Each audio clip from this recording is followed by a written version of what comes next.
Okay, so this is going to be a video about the second language acquisition theory developed by Krashen, and I want to talk about this theory because I consider it a really important theory to know about. Sadly, not a lot of people discuss this theory, but I will try to explain it. And the thing is that it's a really easy theory to understand. Basically, there are two ways in which we get better at the whole language thing, the whole second language thing.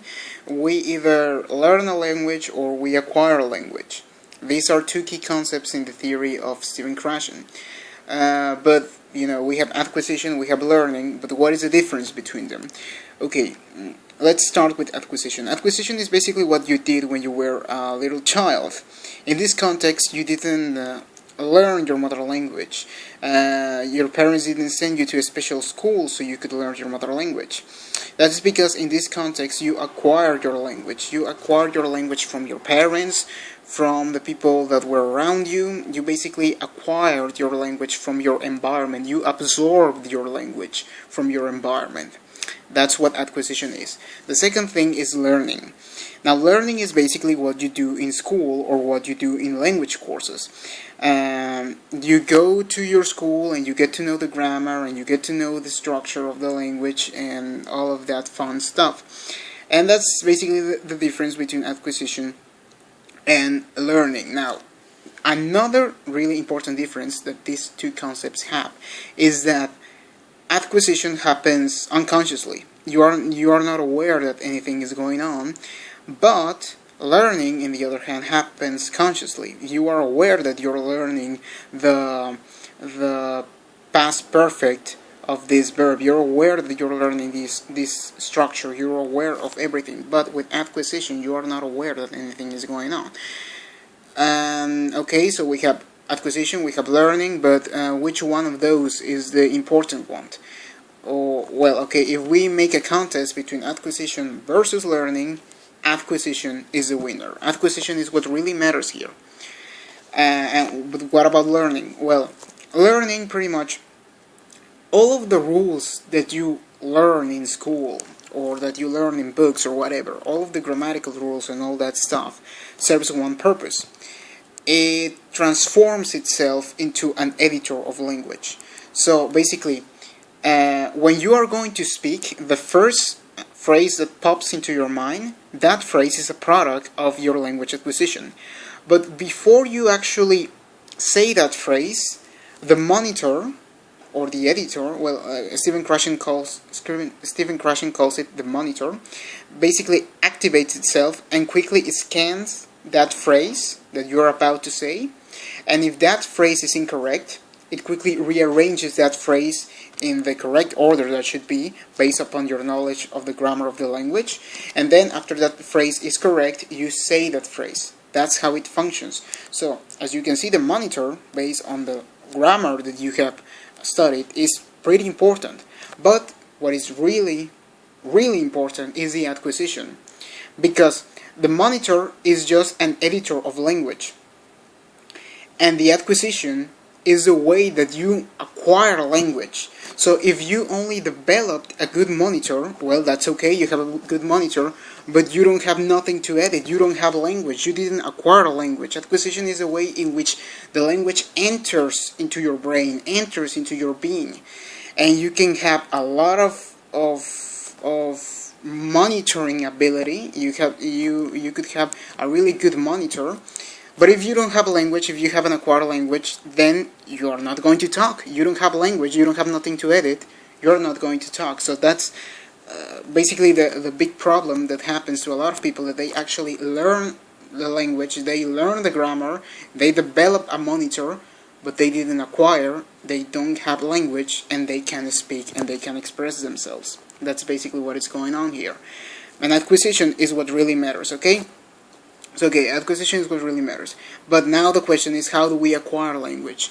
And basically, Krashen says that we acquire language in one way and one way only, when we understand messages. And that's it. That's the big secret. We acquire languages when we understand messages. When we listen to another person in a foreign language, and when we are able to understand what that person is saying, we basically are acquiring a language. So, that's the big secret. We understand language. We acquire language when we are able to understand messages. And that's pretty much what comprehensible input is. It's messages that we are able to understand. And a really important thing that I have to say here is that translations are not a source of comprehensible input. A translation in itself is not a source of comprehensible input. A translation might be useful to get comprehensible input, but a translation in itself is not comprehensible input. Because basically what comprehensible input means that you can understand the language without something else. Basically, if you require a translation to understand something, then that concept wasn't understandable enough for you in the first place. We understand the concepts of words, basically, through visual experiences and physical responses. That's how we understand things. When you were a little child, you didn't require translations to understand the concepts of words. But what did you use? You saw things when a parent says to his child, look at this ball, look at this ball. The kid doesn't know what the sound ball is, but when he sees that object, he associates the sound ball to that object. And that's basically what comprehensible input is, and that's how you acquire it. But a lot of you are probably thinking, but how can we make that? I mean, how can we understand things without the use of translation?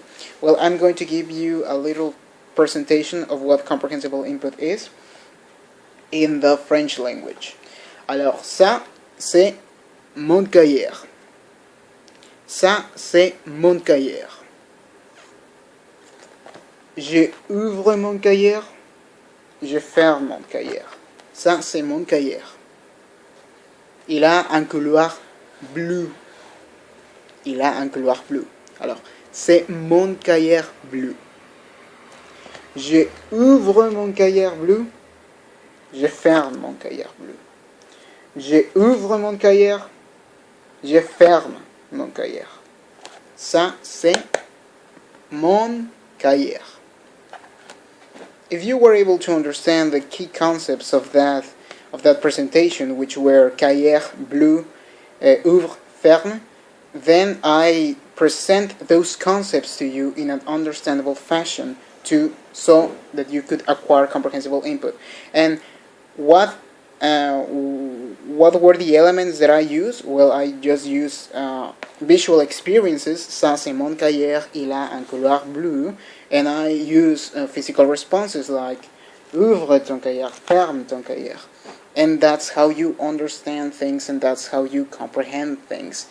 But with a translation, it's different. With a translation, you didn't understand the concept of that word. You just basically put a word inside another word. And that is really easy to forget, because that concept of the word is not associated with any experience at all. But if I create an experience, either a visual experience or a physical experience or a contextualized experience or whatever, if I create an experience of that concept, then you're going to be able to remember that concept way in a more effective way. So that's what comprehensible input is.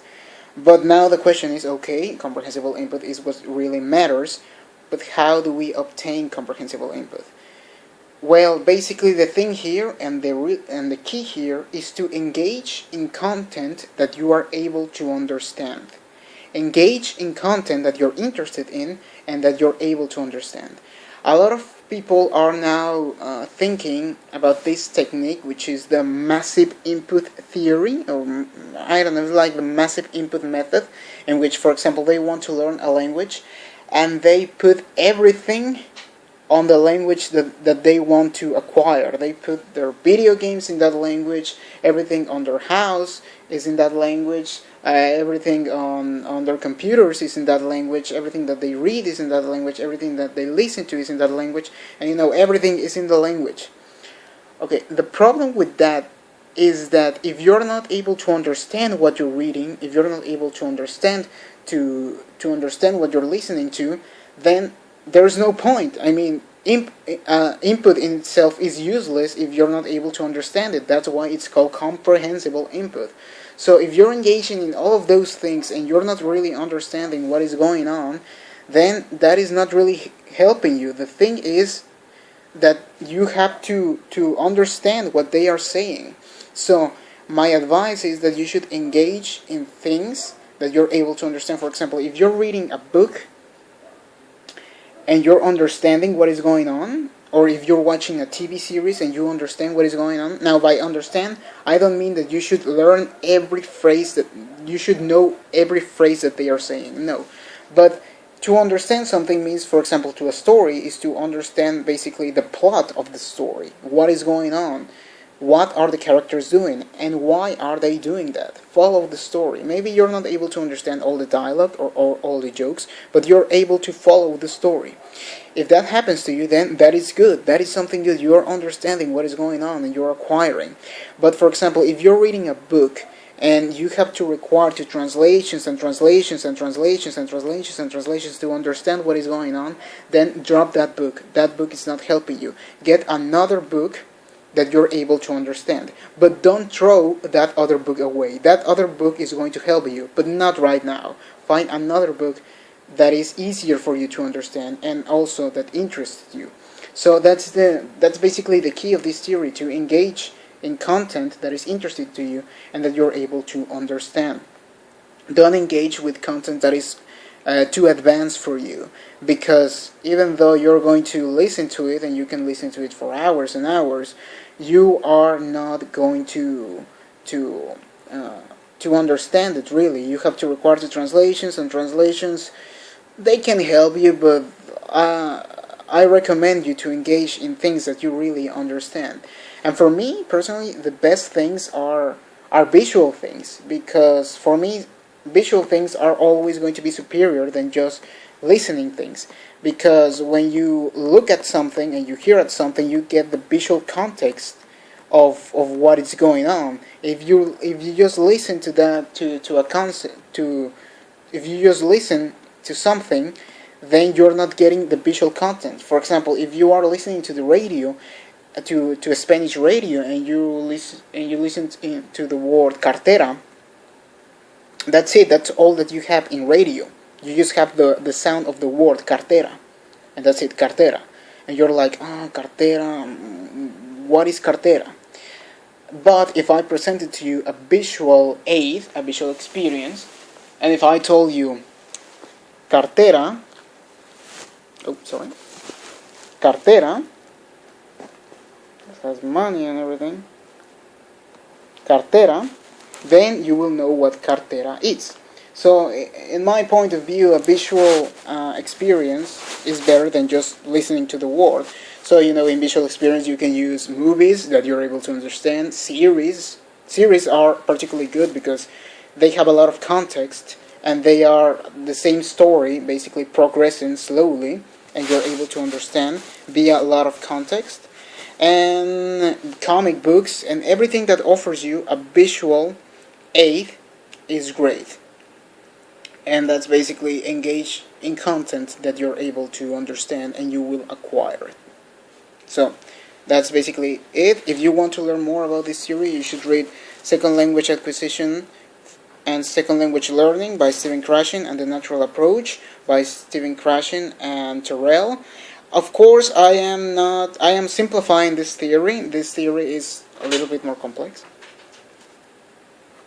I'm simplifying this theory. This is just a quick overview. There are a lot of things that I'm not saying, of really important things about this theory that I'm not saying, but this is just like a quick overview of what the theory is about, and you should check it out. It's a really important theory, and I guess that you should really know about it. So, that's it for today. See you.